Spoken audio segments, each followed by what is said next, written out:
तुम्ही आता गोठा तर हे चालू केलेला आहे, आता तुमचं गोठ्याचं नियोजन कसं असते सकाळपासून संध्याकाळपर्यंत? सकाळ आम्ही 5:30ला उठतोय. उठलं की आपलं गाय इकडे घ्यायच्या दावणीला, आमच्या गाय मोकळ्याच असते त्या रातभर. मग इकडे घ्यायच्या, पेंडी टाकायच्या, पेंड टाकली की धारा काढायच्या, नंतर वैरण टाकायची. 9-10ला आम्ही पुन्हा सोडून देतो अजून मुक्त गोठ्यात इकडे. पाणी ही सोय आमची काय तुमचं ह्या गोठ्याचं नियोजन तुम्ही करत असताना तुम्ही एकटंच करता का तुम्हाला असं मदतीला घरचे कोणी असतात? घरचे आमचे असतात की, घरचे असतात. म्हणजे एखाद्या जर नवीन पिढीला जर गोठा तयार करायचं म्हणलं तर त्याच्या एकट्यावर हा गोठा उभा करण्याची ताकद नाही, त्याला घरची माणसाची मदतीची गरज पडते. तर तुम्ही आता हे गोठ्याचं नियोजन तर सांगितलं की बाबा तुम्ही सकाळी चारा काढल्यापासून, तरी एक थोडक्यात असं सांगा की बाबा तुम्ही सकाळी उठल्यापासून कशा पद्धतीने नियोजन, म्हणजे वैरण कधी टाकता, पेंडीचं नियोजन कसं असते, अगोदर असते धार काढायचं का नंतर असते? धार काढायच्या अगोदर असते. त्याचं सुरुवातीपासून नियोजन सांगा तुमचं सकाळी उठल्यापासून संध्याकाळपर्यंत. आम्ही उठलं 5:30ला उठतो. गाय इकडे घेतो, आमच्या मोकळ्या गाय असतात, इकडे घ्यायच्या दावणीला, पेन टाकायची, धारा काढायच्या आणि पुन्हा वैरण टाकायची. आणि वैरण खाल्ले 9, 9:30, 10ला पुन्हा सोडून देतो आम्ही गाय. परत मुक्त गोठ्यात सोडून देतो पुन्हा. पुढे संध्याकाळी पुन्हा संध्याकाळी तसंच 4ला पुन्हा इकडे घ्यायच्या गोठ्यात, वैरण टाकायची. 6ला आम्ही धारा काढतो पुन्हा, आणि पुन्हा संध्याकाळी अजून धारा काढल्या की सोडून देतो पुन्हा अजून. आता तुम्ही याच्यामध्ये खुराकामध्ये काय वापरता? खुराकामध्ये आम्ही मिल्क मॅक्स, खपरी पेन, मकाचा भरडा आणि मिनरल असतंच आमच्याकडे. आता त्याच्यामध्ये कसं की गायीची तब्येत चांगली राहण्यासाठी मिनरलचा वापर केलाच पाहिजे, कारण आपण दुधाचं काय करतो की दूध काढतो, त्याच्यामध्ये जवळजवळ पूर्ण सगळे घटक जे शरीरातून आपण बघायला काढत असतो दुधामधून. तर ती झीज भरून काढण्यासाठी तुम्ही कोणत्या कंपनीचं मिनरल मिक्सर वापरता? ते आम्ही मिनरल मिक्सर किंवा चिलेडेचं आम्ही मिनरल मिक्सर वापरतो. एक सकाळ एक काडीपेटी आणि संध्याकाळी एक काडीपेटी, म्हणजे जेवढं ग्रॅम प्रमाणात तुम्ही ते मिनरल मिक्सर वापरता. तर तुम्हाला याचा फायदा आहे? फायदा आहे. इतर शेतकऱ्यांनी जर किंवा चिलेडे कंपनीचा वापर त्यांना ह्यातनं फायदा नक्कीच मिळून जाईल. फॅट किंवा गाय परत गाभण राहण्यासाठी वगैरे, किंवा एखाद्या बऱ्याच शेतकऱ्यांचा प्रॉब्लेम असतो गाय गाभण राहणार, पिशवी लहान आहे, तर तो पण त्यातनं प्रॉब्लेम सॉल्व्ह होऊन जाईल असं दिसून येते त्या पावडरमधून. ठीक आहे.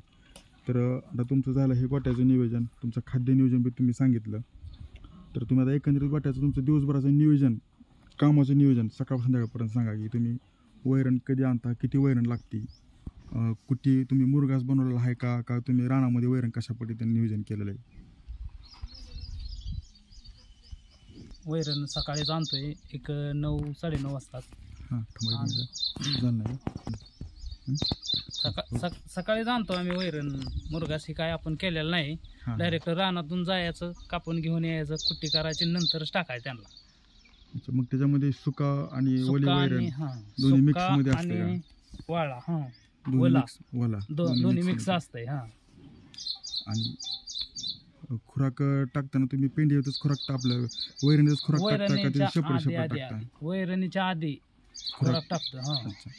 त्यातून फायदा काय असं? काय काय जण वैरणीवरच डायरेक्ट सगळं खुराक टाकून देतात. वैरणीवर बी टाकलं तर काय अडचण नाही बरं का, पण काय होतं ते कोंबड्या हे असते त्याच्यामुळे ते इस काढून टाकलेल्या कोंबड्या खाऊन देत नाही त्यांना. आता याच्यामुळे तुम्ही आता मुक्त गोठा केलेला आहे. आता काही जणांचा मुक्त गोठा नसतो, तर तुम्हाला मुक्त गोठ्यापासून आतापर्यंत काय फायदा जाणवला? गोठ्याचा लय फायदा आहे. शेण उचलायचं वाचलं आमचं पहिलं म्हणजे 1-2 तास एक जायचं त्याला शेण उचलायला. वेळेचं नियोजन वाचलं, कामाचं नियोजन पण वाचलं, गायला पाणी पाजायचं वेट वाचलं आमचं. आणि गाय ट्रेस मध्ये राहत नाही, ती तिच्या मनाने कधीही जाऊन गाय पाणी पिऊ शकते, खाऊ शकते, त्यामुळं गाय ट्रेस मध्ये राहत नाही, अर्थात उत्पन्नाला पण वाढवते. मग हे एक दुसरं. मग आता अजून काय तुम्हाला मुक्त गोठ्याचे काय फायदा सांगता येतील ह्याच्या व्यतिरिक्त? एवढंच काय. आता योगेश भाऊ, आता तुम्ही एकंदरीत हा गोठा एवढा तुम्ही उभा केलेला आहे, तुमच्याकडे 7 गाय आहेत त्या दुधाच्या आणि 5-6 कालवड्या आहेत त्या. आता कालवडीचं काय दुधाचं उत्पन्न निघत नाही, पण ह्या बाकीच्या गायचं उत्पन्न निघतंय. तर तुमचं एकंदरीत किती पगार निघते महिन्याला, 10 दिवसाला किंवा महिन्याची? 10 महिन्याची पगार एक 60-70 हजार निघते. आणि त्यात खर्च किती तुमचा पेंडीवरती? 30,000 जाते. म्हणजे निम्म्याला राहते. एक आणि जर ह्याच्या पद्धतीने त्याचा रेट वाढला शासनाच्या पद्धतीने जर थोडं सहकार्य केलं तर शेतकऱ्याची आता ही इच्छा असते की शासनानं थोडं आनंदाने चालू केलेलं आहे किंवा थोडं रेट वाढवला. कमीत कमी तुम्हाला असं का वाटतं की बाबा गोटा एवढं तुम्ही आता एवढं काबड कष्ट करायचं, एवढं काम करायचं, किती रेट पाहिजे तुम्हाला अपेक्षित?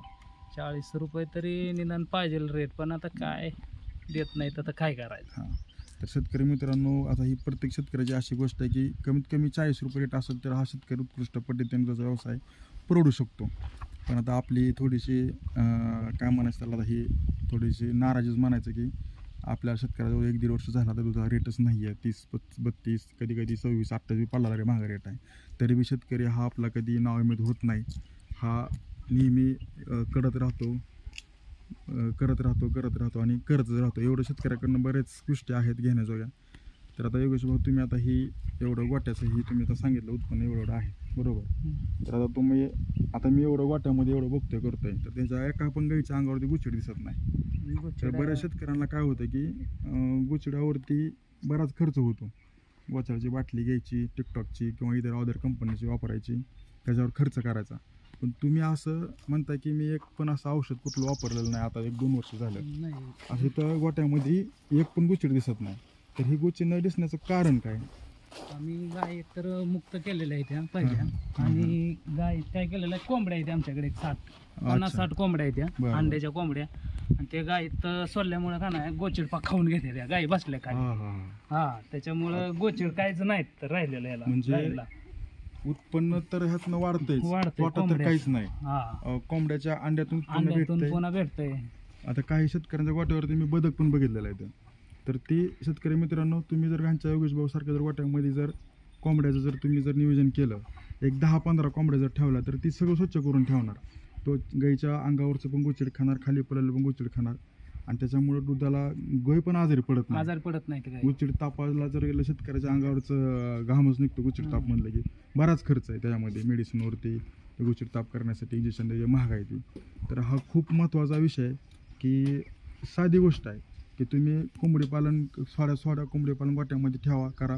त्यात तुम्हाला स्वच्छता सगळं इचू काटा काय असेल त्यातनं निर्मूलन होऊन जाईल गोट्याचं.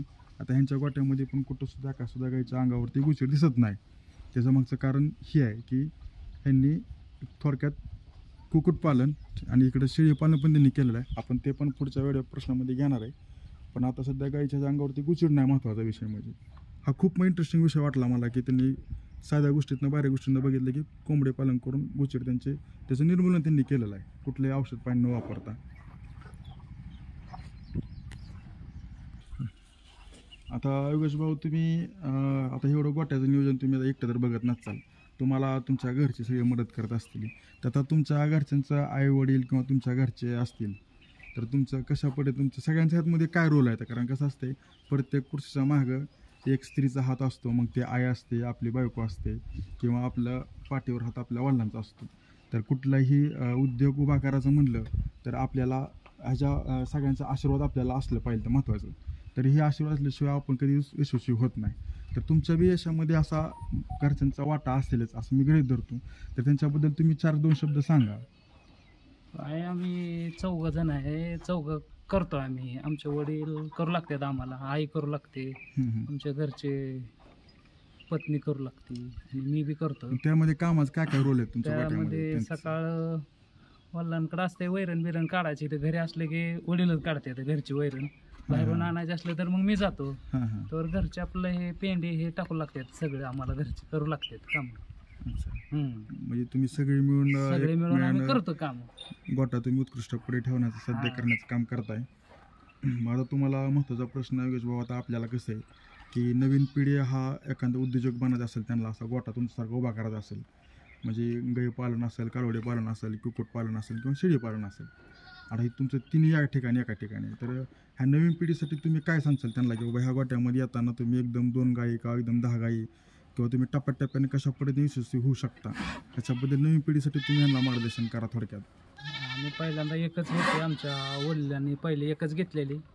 वडिलांनी पुन्हा हे केल्यावर पुन्हा आम्हीच केल्या, 1च्या 2, 2च्या 4 असे आम्ही करत गेलो. आता म्हणजे एकदम गाय घेण्यापेक्षा एकदम तुम्ही घरच्या गाई घरी घेण्यापेक्षा वाढवा घरच्या जावा. गाई तयार केलेल्या आणि त्याच्यात कधी उत्पन्नातच चांगलं आहे. हळूहळू गोट्याचं पण नियोजन नियोजन केलेलं आहे गाईच्या ह्याच्यातून उत्पन्नातूनच आम्ही गोट्याचं नियोजन केलं नियोजन केलेलं आहे. आणि शासनाचे पण काय थोडंफार मदत भेटते एक गोटा गाय गोट्यासाठी, त्यात पण शेतकऱ्यांनी बघितलं पाहिजे. बघितलं पाहिजे पण आम्ही पंचायत नाही काय समितीपासून पण आता काही बरीच जण कागदपत्री जरा थोडं किचकट असल्यामुळे पण बघत नाही ती, पण त्याच्यात मध्ये पण खूप फायदा होऊ शकतो. अशा पद्धतीने मुक्त गोटा नवीन पिढी तयार करू शकते. तर ह्याच्यामध्ये बरेच जण सांगतात की एवढं उत्पन्न एवढं आम्ही पैसे कमवतो. खरं ह्याच्यामध्ये पण कामाचं कष्ट भरपूर आहे. काम भरपूर आहे याच्यात. काम त्याच्याकडे काम करण्याची ताकद धमक असेल तर त्यामध्ये हे उत्कृष्टपणे गाय गोटा आणि टायमिंगला झालं पाहिजे सगळं. टायमिंगला महत्व. एखादी गाय आजारी असेल तर ते टायमिंगला डॉक्टर असणं दवापाणी करणं खूप गरजेचं आहे अर्थातच. तर आता तुम्ही आपलं खाद्य नियोजन झालं, वैरणीचं नियोजन सांगितलं, तुम्हाला गाय गोट्यातली मदत कोण करतं ते पण सांगितलं. म्हणजे नवीन पिढीसाठी त्यांना कळावं की बाबा एकट्याचं हे काम नाही, एकट्याचं काम नाही, एक टीमवर्क म्हणल्यासारखं काम आहे हे गोट्याचं.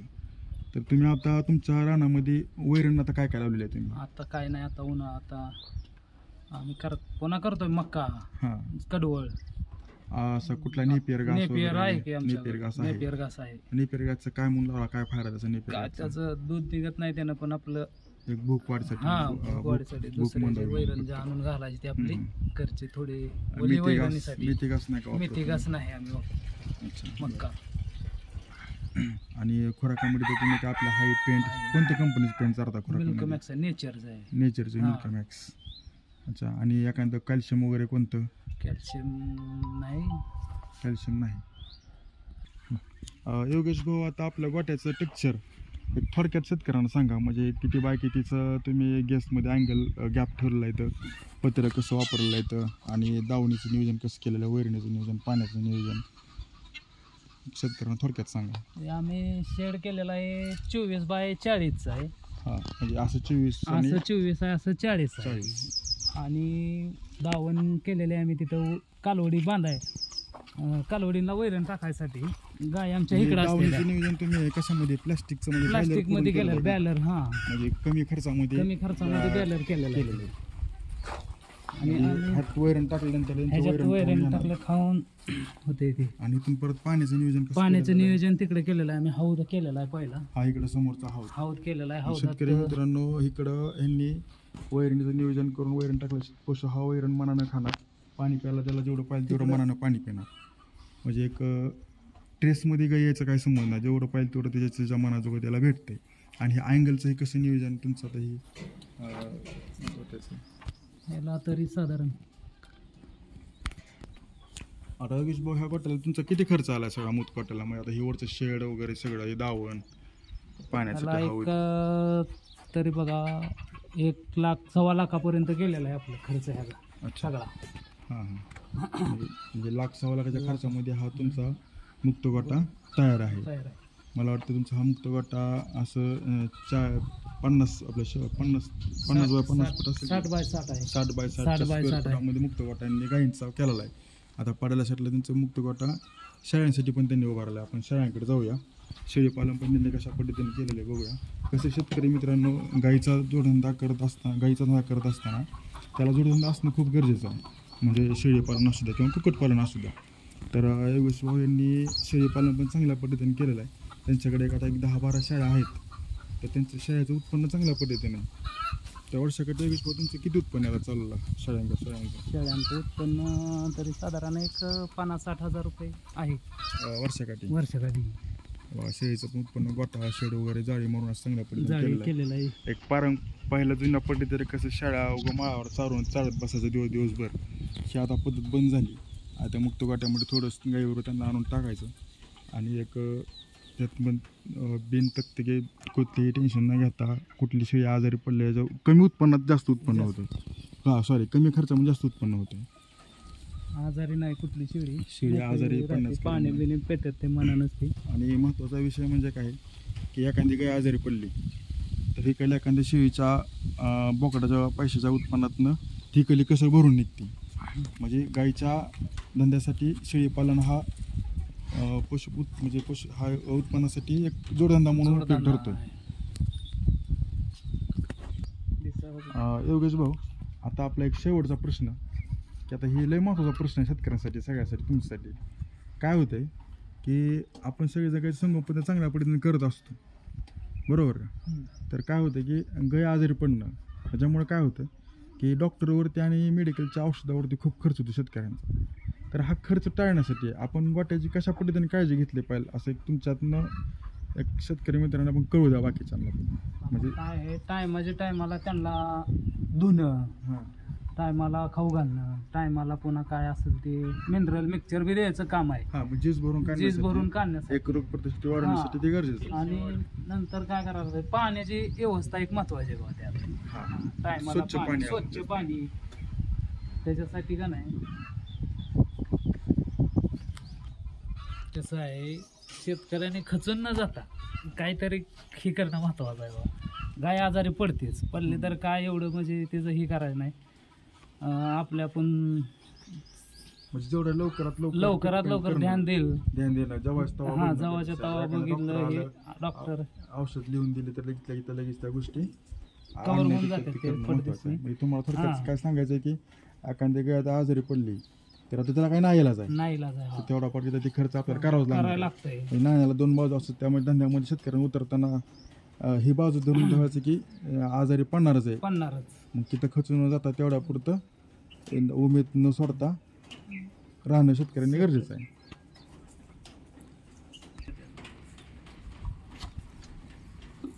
शेळीचं जर हिरवा व्यवस्थित मित्रांनो, अशा प्रकारे नियोजन केलेलं आहे मुक्त गोट्याचं.